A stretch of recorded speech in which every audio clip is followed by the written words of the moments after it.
Alright, another draft analysis. Wow, me doing a draft analysis for uploading the other videos in the league. My KOG, I have the KOG videos, I just gotta upload them. I have the NBA videos, I just gotta upload them.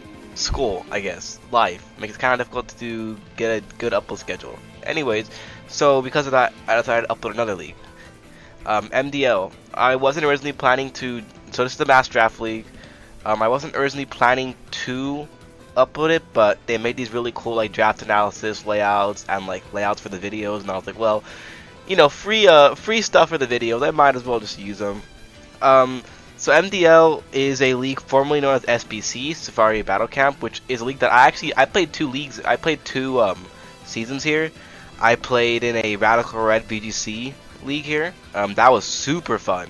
I had like freaking Mega Gallade, Genesect, Darkrai. I had a Dugong with like 7 kills. I had freaking like Pyro, which is really freaking good for some reason. I had like Clefairy, Murkrow. So I had a really good team there, and I made it to semis I think for my first BGC league, and then I played in an Ubers league here, and I think that's one of the only leagues that I've ever like actually dropped, because that was around the time that I first quit Mons. So I think I was in like 2 or 3 leagues at a time, and I dropped from all of them, because that was like when I first decided that I was quitting Mons, and then now I'm back.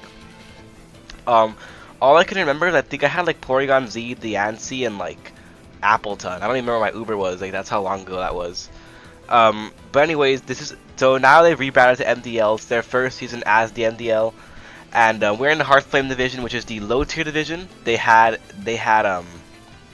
a Wi-Fi. I think they had a Showdown BGC league and a Wi-Fi BGC league. I think the Wi-Fi was like the new regulation, and then the BGC was just like with mythicals and stuff like that on Showdown or something like that. I think that's what it was. Like, don't remember for sure. I'm not a VGC player, so I don't really know. But so we're in the low tier division.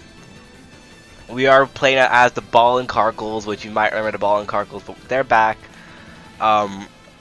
So this is our draft analysis. Look, I believe we had 10th pick overall going into this. There was some weird stuff allowed. Shell Smash Blastoise was allowed, which, I mean, I think it's a little debatable because Mirror Herb does exist now. That's the biggest reason why I didn't pick. I looked at it and I was kind of like, I should pick that, but then I remember Mirror Herb kind of exists now, and that's the main like counter to Shell Smash Mons now. Skeledirge was allowed. Freaking Slitherwing was allowed, and that thing is still undrafted, and I considered picking it up, but I could not figure out how to make my team look good. Because one of the interesting things about MDL is that it is a forced 11 Mon draft.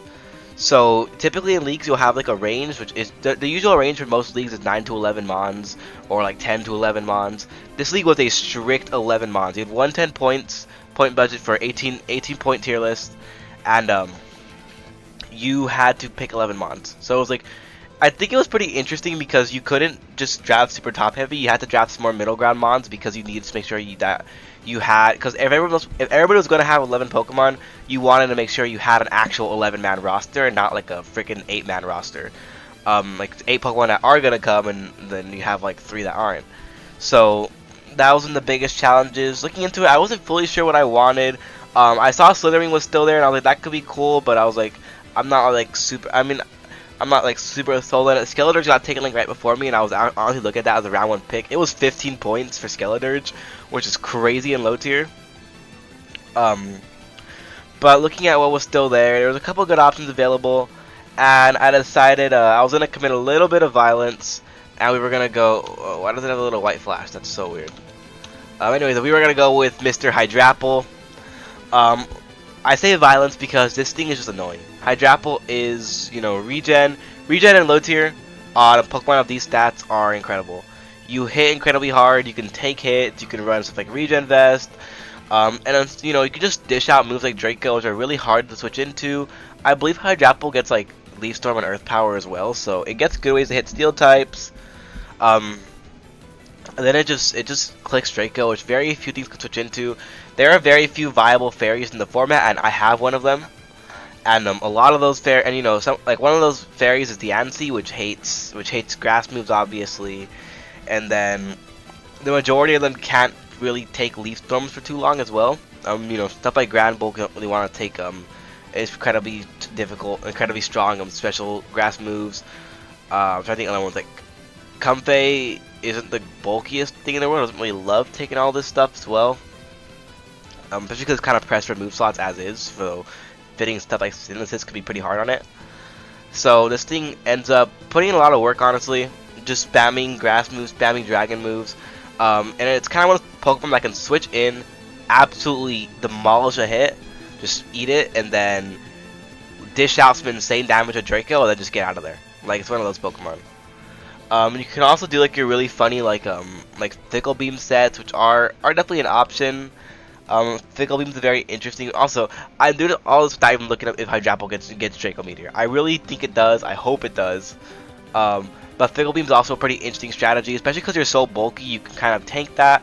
You are slow enough to run like some Trick Room offensive sets. Of course, you also Scarf Hydrapple is a possible thing. You know, Scarf Regen isn't the worst thing in the world. Not saying that I think I'd ever run it, but it's definitely something that's there. And of course, Trick Room options are always a thing, which we kind of got a little bit of a Trick Room option later on, so you'll kind of see that. But overall, I thought Hydrapple was really solid, takes hits, just healed off the damage, and pretty decent typing as well. Going into our second pick, I was looking at the board and I'm like, I want something that kills steals. It's the biggest thing that Hydrapple kind of hates. So a fire type looked perfect. I was like, something that kills steals, something that resists fairy. So what I'm definitely looking at was Salazzle. Salazzle was there and stayed there till the later round too, so I could have picked it up later as well. But you know, wasn't too set on grabbing Salazzle for that. I'm trying to think what other fire types I was looking at. I think I was looking at like Blaziken as well, because it pivots. But I was like, it doesn't resist fairy. So I want a fire that resisted fairy, and obviously Skeledirge was definitely something that would have been really good, but like I said, it got taken like right away. I remember in chat, like, no, the underpriced Skeledirge. But so stuff like that weren't available. I don't remember if Moltres was or wasn't there. Moltres, I don't really know if it was there or not, but either way, Moltres is like a decent Pokemon. I wasn't too sure how I felt about it in total. But that's how listing at 15 points. And like, when you see Entei at 15 points in low tier, you gotta grab it. That thing is so stupid. It's literally L plus Don't Care plus Sacred Fire. That's just this Pokemon in a nutshell. You could spam Sacred Fire, you could spam E-Speed. You're bulky enough for like Will-O-Wisp sets. I mean, Entei's got it all in this meta. Especially because those water types be damned. I have a Hydrapple right there that destroys you, and then what do you have for Entei? You have fire types. You have bulky fire types, which, trust me, we found a way around those too. And also it's bulky enough to take a fairy type hit that Hydrapple otherwise wouldn't want to take. Hydrapple can take the water hits. It can also take the ground hits for it. Can get rid of like bulky rock types for Entei as well. So this is like a really good offensive core that I saw. I was like, this is great. Like, I really think this is gonna work for us very well. Because Entei just spams Sacred Fire. Like, I don't know what else to say on Entei. You just spam Sacred Fire, and things start dying because no one wants to switch into Sacred Fire. You're spreading out burns as you do so. So if it's like a physical attacking bulky water, it just gets burned. If it's like a rock type that's physical attacking, it just gets burned. So Entei just has a lot going for it. And like Choice Band, you can also just run Boots and just spam it normally. Good revenge killer, good endgame cleaner if you get everything into E-Speed range, which is definitely possible. Especially you'll kind of see we have a little bit of a way to do that later on. So overall, I felt it was a really good Pokemon to get. And I just saw it there and I was like, you know, I cannot pass up an Entei this low. And I haven't even used Entei, and I've been told use it, and I'm like, well, low tier Entei is even better than standard Entei, and it's 15 freaking points, which I think is a little bit low for it. So now heading to our third pick, this was actually the only Grace Boom that I made, which was originally that pick was Iron Thorns, and I picked it because I was like, well, I need some hazards right now, and I need a pivot, and I saw Iron Thorns was there, and I was like, you know what, like, why not? It helps kill waters as well, you know, why not? And then right after I had picked it, I immediately regretted it. I was like, why did I pick freaking Iron Thorns? Because it's just not the greatest. It has good attack stat, but its stats are a little meddling and like really bad at defensive type. So I'm turning my AC up because it's hot as hell in my room. So I dropped it because there's one Pokemon that should not have been undrafted. Maybe shouldn't even been allowed, and I can prove it. Okay, I won a championship in a low tier league in MBA back when I played in season 2. I won the championship there, um, and that was all thanks to Toxtricity, which should not have been undrafted, let alone even allowed in the first place. People don't realize that Specs Boomburst dents literally everything. It doesn't matter if you are resist to it, you get absolutely dented. And like, okay, nice steel type you got there. I have an Entei. Or it's like, you know, nice electric type you got there. I have other ways to deal with electric types. Like, the only thing you really have for this is like a ghost type. Because like, nice rock type you got there. Hydrapple. Steel type, Entei. It helps to kill fairies for Hydrapple, which Hydrapple always likes it. The more it can just spam dragon moves, the better. So that helps to remove that. It is another water killer for Entei, because water types hate hitting an overdrive, and even just hate getting hit by freaking Boomburst. And a big reason why I dropped the Iron Thorns for it is because they're the same point value. They're both 17 points. And the only thing I lost out on was hazards. But when I looked at my team, I'm like, hazards are not the issue here. The issue is mainly like the offense, with Iron Thorns feeling kind of weird. So Toxtricity, welcome aboard. Specs Boomburst just nukes everything. Like, we have a very strong team right now, and I know like a lot of people think like Toxtricity's speed tier holds it back. You'd be really surprised at how little it actually does in low tier, where everything's a little bit slower as is, and especially 'cause it can come in on things that are like quote unquote walls for it. Take a hit because it's got a pretty good defensive typing. Like, yeah, you have a 4 times weakness to ground, but I have a Hydrapple for that. I also have another Pokemon later on for that, but I have a Hydrapple for your ground moves. And then your only other weakness is Psychic, and I have Psychic Answers as well. So this thing just does insane. It has another thing about its speed tier is that it challenges Gardevoir with its speed tier. One of the biggest things about Gardevoir is that because a lot of times you don't have like a usable under 80 speed tier, it gets to run Modest against you, and Gardevoir is obviously one of the biggest threats, especially like my team doesn't really love facing Gardevoir. It forces it into Timid because it doesn't want to be outsped by Toxtricity and just get freaking ratioed. So Toxtricity, it was kill leader of the league. It single-handedly carried me to a league championship. So people better beware, because this thing is a demon, and people didn't realize that. Next, I needed a water. I needed to finish the fire water grass score. I needed a pivot. I needed another pivot. Sure, Iron Thorns could pivot at the time, and Toxtricity can still pivot, but I mean, something that can be really fast, can deal damage while also getting out of there and get our threats in. And of course, the Fire Water Grass course thing I was looking to complete. Now, Floatzel was something I was looking at. Maybe it was like a later pick. Same with Kabutops, but I already drafted Iron Thorns. I wasn't going to draft Kabutops. But Floatzel was something I was looking at because I was like, Floatzel is 115 speed tier. It gets Flip Turn now. It gets Wave Crash. Pretty good. But I saw something else there, and I was like, you know what? I've never used this mon. I don't think anyone ever has. Let's give some love to my boy Inteleon. Inteleon honestly isn't that bad. It's got a 120 speed tier. I think it has like 120 special attack as well, so it hits pretty hard. It is able to pivot around. You have Sniper as well, so you can run like Focus Energy, freaking Scope Lens strats, but I don't really think I'll be doing that very often. Specs is always just like a better Specs Life Orb are just like the better option thing anyways. Hydro Puppet Surf just deal incredible damage. You got Ice Beam, you got Dark Pulse, and of course you got U-Turn. So fast pivot, 120 speed tier. It is mainly like a bulky fire killer for you know, Pokemon like freaking Skeledirge and like any other bulky fires, Skeledirge, Moltres, stuff like that. So it is gonna be really pivotal to our team. Gets momentum by just clicking U-Turn. Also gets Flip Turn, but I mean U-Turn's just, in my opinion, is superior. But I guess you can run Flip Turn sometimes. I just like U-Turn because most of the things that I end up switching to Inteleon are resist to water. So I always think U-Turn's a better over Flip Turn because you'll actually get a little bit more chip damage. But it's just a really dangerous Pokemon. It can get out of hand pretty quickly. It doesn't really get like setup options, which is the only like really bad thing about it, is no like setup. And that's kind of like an issue with my team as a whole, is there's not a lot of setup on my team. But I think just the raw power of Inteleon. You have 3 great spec shooters out the bat. Toxtricity, Inteleon, Hydrapple. Like, these are 3 Pokemon you gotta account for every week that could just be running specs and just absolutely tear through your team.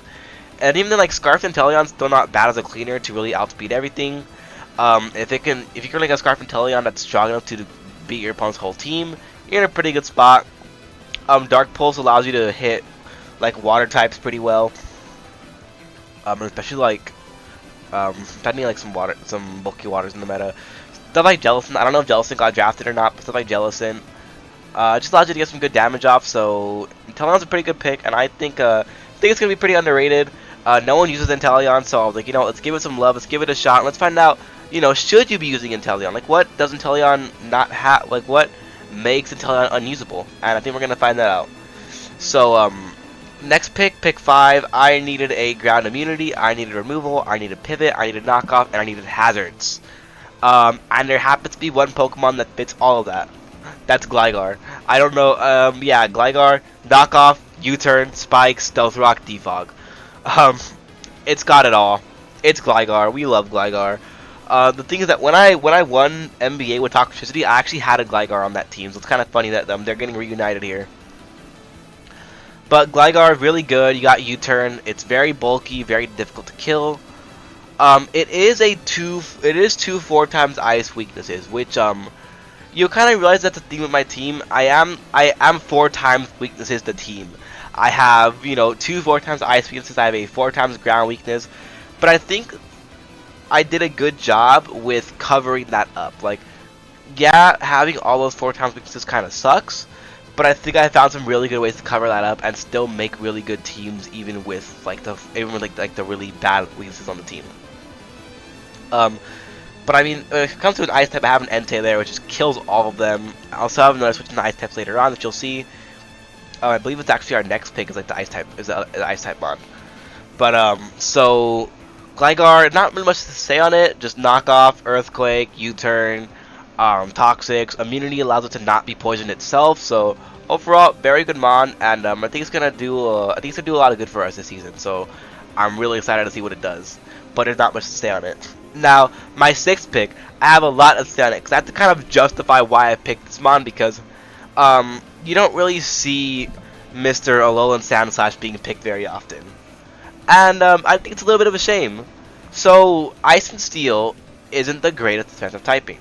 You have one of the best defensive typings in Steel type, and you have one of the worst defensive typings in the Ice type. But, hear me out here. This surprisingly fits really well on our team. Because, like, yeah, you have your 4x weaknesses to fire and to fighting. But I mean, when it comes to fighting, I have a Toxtricity, I have a Gligar, I have another Pokemon later on. I have my next pick. I think it's my next pick that is there for fighting types. So I have ways around that. You have your fire type weakness, but I have an Entei, I have an Inteleon. Like, there are good ways to get around the fire and fighting type weaknesses.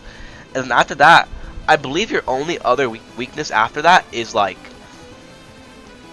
ground, which I have a Hydrapple and I have a Gligar, so it's covered pretty well. It is a good defensive mon. It can run Assault Vest because it can just run like Assault Vest removal sets with like knockoff, rapid spin, and like dual stabs. You can run Snowscape sets to kind of clean games later on with Slush Rush. So you get a lot with Alolan Sandslash. It helps get us a Steel type as well. It was a kind of mid-ground pick, but honestly, I think it's going to do a lot for us. It gets Spikes, it gets Stealth Rock, it gets Rapid Spin. It gets all the tools regular Sandslash gets, just with a more interesting typing in Ice and Steel. I know people like this Ice, but Ice is honestly a really good offensive typing. And we have like the Bolt Beam core there with like the freaking Toxicity and the Alolan Sandslash, which just decimates everything. So I really think Alolan Sandslash is going to do very good for us. I think it's going to be a sleeper pick that people aren't really like. People are kind of sleeping on it, so I think I don't know if I should have picked it as early as I did, but I don't regret it because I think it's going to be really good for us, and I have a lot of faith in it. Our 6th Pokemon, we picked up Mr. Spirit Tomb. We needed a Dark type for a little bit of a Psychic weakness, just because while Alolan Sandslash does resist, it's not the greatest special defense, but Spirit Tomb makes up for that. And then also, Gallade is like one of like the biggest threats in the meta. This thing just says hi to Gallade. It's a full-on wall to Gallade, which I think is really funny. But Spiritom's pretty good. It doesn't get knockoff unfortunately, but you got like Poltergeist, you got Will-O-Wisp, you got your freaking like Shadow Sneak set. I think it's Shadow Sneak. If it doesn't get Sucker Punch, I know that much. So Spiritom's gonna be really good for us. The defensive mon takes the psychic moves, takes the fighting moves, and I feel like it really like tied our type chart together. And I know it's gonna do a lot for us here. So I'm pretty excited to see what Spiritom's gonna do. But now we're getting to the point where I have like less and less to say on the mons, so I'm probably gonna go a little bit quicker. Pick 8 we had Mr. Wigglytuff completing the Fairy Dragon Steel Core. Stealth Rocks, Teleport, Knockoff, I mean it's Wigglytuff. You got Wish support, which honestly surprisingly comes in pretty well with my team. Stuff like Alolan Sandslash and Spiritomb honestly really love that Wish support. Even Hydrapple, like if it gets pretty low, if it can come in with an automatic 33% from Regenerator and then get Wish from Wigglytuff, it can just take a almost dead Hydrapple and bring it back to life. Like it's crazy.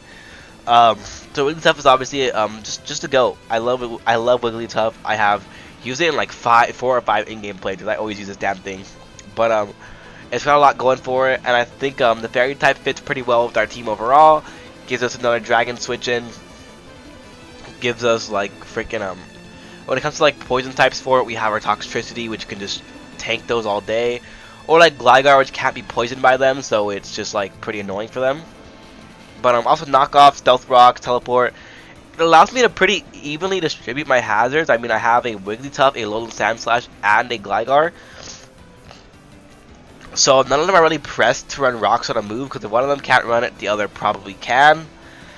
We get another rock later on too, so if one of our rockers can't run rocks, we got 3 other rockers which can. So that's kind of a W. Next up, we picked up Run of Fan. I needed a ground immunity. I needed more removal because I only had 2 removers. Now I have 3, which is good enough for me. A pivot and also another like usable speed tier in the like under kind of like challenge based 90s. Run of Fan is a usable speed tier 86, and it can be offensive. But we got another Pokemon to do that as well, so it doesn't really feel speed tier as well as I want it to. But it's alright, we filled that in. So. Volt Switch, it's Run of Fan. I don't know what you want me to say. It's freaking Run of Fan. 10th, we got Beheeyem. Now, Beheeyem is actually one that I'm really excited to use. It doesn't really get a whole lot of love. It gets Teleport, it gets Trick Room, and it hits incredibly hard. Analytic goes crazy. Not everybody really has a Dark type, or even a good Dark type at that. You do get Signal Beam, so you have something for those Dark types. So I'm pretty sure you get Signal Beam, so you should have something for those Dark types. And it's just a pretty good mon. Like, I don't know really what else to say about it. It's a pretty good mon. It's really underrated in my opinion. Trick Room Teleport can allow stuff like Hydrapple to come in, or even stuff like a freaking like Choice Banded, Alolan Sandslash to just come in and start smacking things.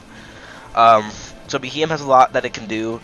Hits really hard, can be a pivot, it's bulky enough, recover to keep itself healthy. And it's pretty good for helping to kill fighting types, which my team doesn't do the best with. And being another switch in the fighting type, so it doesn't have to worry about knockoffs. But if you're like a Colbur, you can just get knocked off, eat your Colbur, and just freaking smack him back with a Psychic. So Beheeyem's gonna do a lot for us. Analytic just does so much damage, and it's just an extra little breaker I saw down low that I was like, yep, we need this thing. Last pick is Pinsir. Rocks, Bug type, Speed tier, knockoff, and a fighting killer for Beheeyem. And that's the whole team. I don't know why I forgot to speak like halfway through. I feel like I'm really like slurring my words together. I usually don't do this. I think I'm just very tired from yesterday.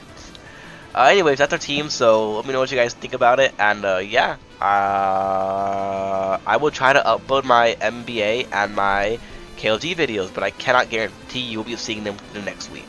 Okay, bye-bye.